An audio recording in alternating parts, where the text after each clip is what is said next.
सबको जय मसीह की। भविष्यवाणी परमेश्वर की वो सामर्थ है जिसको परमेश्वर इस्तेमाल करते हैं अपने लोगों को आज़ाद करने के लिए।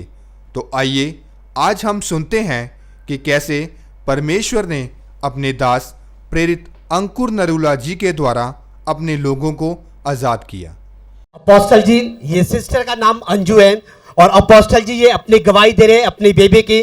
अपोस्टल जी इनकी मैरिज को 6 साल हो चुके थे और अपोस्टल जी इनके कोई भी बेबी नहीं था। और अपोस्टल जब इन्होंने डॉक्टर को दिखाया तो अपोस्टल जी डॉक्टर ने कहा कि इनके यूट्रस में 2 रसौलियां थी और अपोस्टल जी इन्हें लगातार इन्हें जो पीरियड थे वो रुक कर आते थे। इनके पीरियड बिल्कुल सही समय पे नहीं आते थे, जिसके कारण ये बहुत ज्यादा निराश थे, बहुत ज्यादा दुखी थे। और अपोस्टल जी ने बहुत जगह से दवाई खाई लेकिन कहीं से भी किसी भी दवाई से इन्हें कोई आराम नहीं आया। और इन्होंने कई डॉक्टर से 50 हजार तक की दवाई खाई लेकिन कहीं से भी इन्हें कोई भी बेनिफिट, कोई आराम नहीं आया। और अपोस्टल जब ये चर्च में आए और एक दिन वे चर्च में आकर ये प्रार्थना कर रहे थे और उसी समय आप आगे गए और आप खुद इस बहन के पास गए। आपने इस बहन को पूछा कि तुम्हारे पति कहाँ हैं, और इन्होंने अपने हस्बैंड को, अपने पति को आगे बुलाया और आपने खुद इस सिस्टर को और इनके पति को बताया कि आपके कोई भी बेबी नहीं है और आपको जो पीरियड वो रुक कर आते। तो ये सिस्टर ने बताया कि जो आपने कहा वो बिल्कुल सही था, जैसे आपने प्रोफेसी दी और ये सिस्टर के बारे में आपने बताया। और उसके बाद आपने इस बहन के और इनके पति के सिर पे हाथ रख के प्रार्थना की और हमारी आत्मिक माता जी ने अनॉइंटिंग तेल इनके पेट पे लगाया। आपके पीरियड्स प्रॉब्लम है, आपको पीरियड्स नहीं आते टाइम पे, ऊपर नीचे।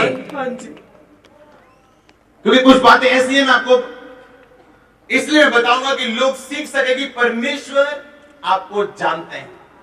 आप हस्बैंड वाइफ हैं। हाँ जी। अगर आप हस्बैंड वाइफ हैं और जब आप पति पत्नी की तरह इकट्ठे होते हैं, आपको कभी अब आनंद नहीं आया।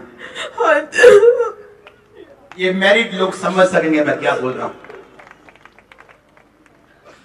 मैं आपको जानता नहीं हूं, मैं आपसे मिला नहीं हूं, आपका बेबी नहीं है। सुनो मेरी बात, फर्स्ट थिंग जो आपने करना है, बी रिलैक्स। क्या करना है? Be relax. ये फर्स्ट स्टेप है मिरेकल का। Be relax.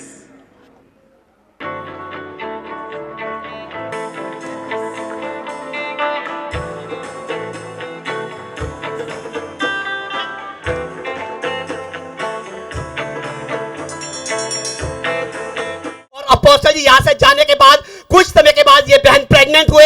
आपने मुझे चिट्ठी तो नहीं डाली थी, फेसबुक पे लिखा तो नहीं था कि मेरे को ये प्रॉब्लम है, मेरे को ये प्रॉब्लम है। मैंने आपको, आप प्रेयर कर दे, मैंने आपके पास गया, मैंने आपको पूछा आपके हस्बैंड कहाँ हैं, आगे बुलाया, बताया आपके बेबी नहीं, और आपकी लाइफ की सीक्रेट बातें मैंने खोल के लोगों को बताई थी। और उस मीटिंग के बाद आप घर गए, थोड़े हफ्तों के बाद, महीनों के बाद आप प्रेग्नेंट हुए। तभी भी शैतान ने काम करने की कोशिश की, प्रेगनेंसी खराब करने की कोशिश की। कितने साल बाद आपके बेबी हुआ? 6 साल बाद। आपके प्रॉब्लम क्या थी?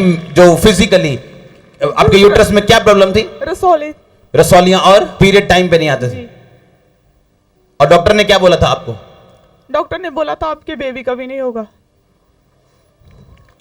अब बेबी साथ लेके आए ना, उसकी आंखें खुली। रिसीव करो अपनी testimony. I am inside the church.